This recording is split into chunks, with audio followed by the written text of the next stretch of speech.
All right, so welcome back. We actually have gone and cut the carpet out.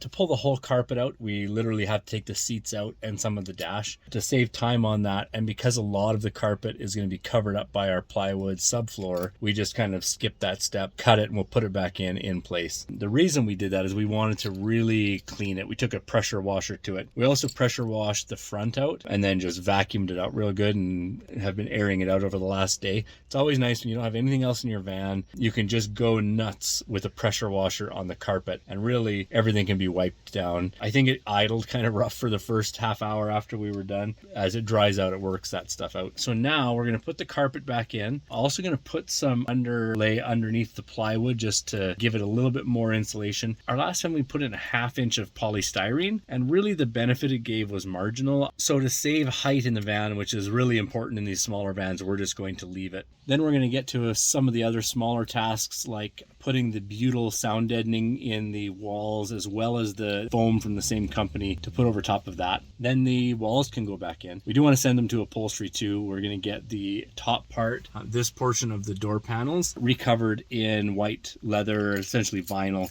like we had in our last van. We loved that, easy to clean up. And even though it was white, we thought it might discolor quickly, but it really didn't. It stood up really well. And then also might do a couple other things like putting in the shore power outlet and that kind of stuff. But enjoy the show.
The other thing I'll note is that all vans have a vent, usually in the driver's side rear corner, or I think it's also on the left-hand side of vehicles overseas. That vent you always want to make sure has free airflow. It does a number of things. When you slam the door, it allows air to escape there rather than pushing out on your windows. I have heard of windows breaking because of that being blocked, as well as it just allows air to flow through the vehicle. So as you're driving down the road, air can come through your cooling system, even if your fan's not on, and slowly move through the vehicle and exit out the back. So for ventilation purposes, I'd recommend always keeping that open. Putting a max air vent on the roof might give you the same effect. I don't know if closing those seals them up. If it does, then slamming your doors might cause problems. It's easy enough to keep that rear vent open and then your vehicle functions like it was designed to, and you have natural airflow. I'm going to be using mine with a 4-inch inline fan, running a hose up to the top of the van,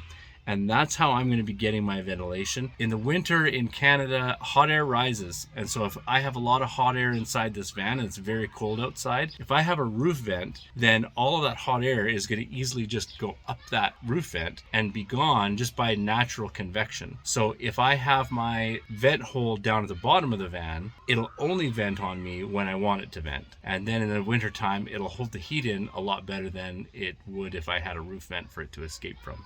One nap later.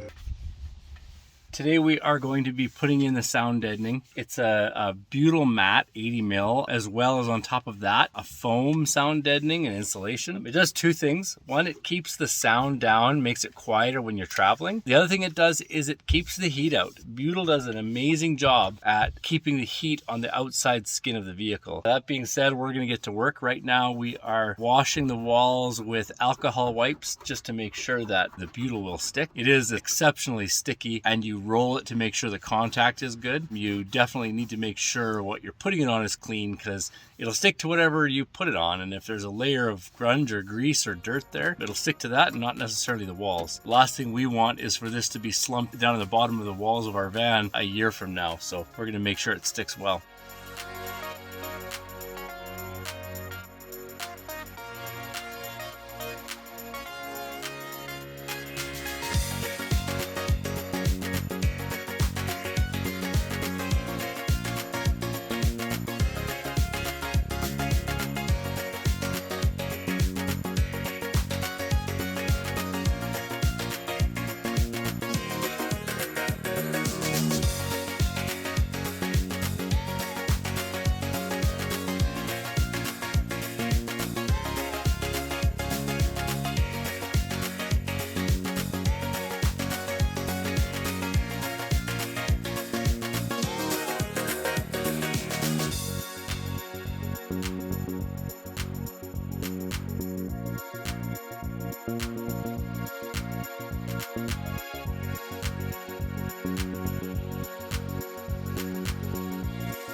Well, we have side one done. You can see maybe a few little patches that we might fill in. For all intents and purposes, it's good to go. A couple of don'ts along the way. You don't have to get the whole panel. There's a lot of installations. In fact, a lot of factory vehicle installations only have it covering like 25-30%. We kind of went overboard because we have a whole box and we want it for the heat dissipation, especially on the outer layer of the vehicle. So we made sure to get as much of that covered as we can. There are a few small gaps, but for the most part, all of that's done. We put it on the inside, which won't be dissipating much of that heat, so that it creates some thermal mass. So when you drive the vehicle, or if the vehicle's warm, it doesn't take a whole lot to keep it at that temperature. That thermal mass keeps it pretty stable. We're now going to finish this other panel and the rear door. We have to do inside the front doors at another time because there's a bunch of disassembly there. You got to take glass out, all of that joyous stuff, but gonna get started on the next part.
You are on.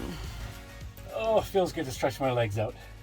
So we've been hard at work. We got all of the sound deadening in now. We just have some to do in the back door. I have another box back at home. We're doing this kind of mobile. We'll finish that when we get back. We're ready to go now from the sound deadening to the foam insulation layer that goes over top. It's 300 mil black foam that's made to go right on the sound deadening. We're going to put that on now, and then the envelope should be finished, other than we're going to slip a full layer of Reflectix loosely fit in between the interior panel and the wall we've just dealt with. It'll be in contact with some in some places, but really Reflectix even on its own has done a great job for us in the past. We live in Canada. We've slept in the van in like minus 48 degrees Celsius. That's like minus 50 something Fahrenheit. It's more than enough. If anyone tells you you need more insulation than that, then I don't know, they're probably an insulation salesman. But back to the grind, here we go.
Oh, so there you have it.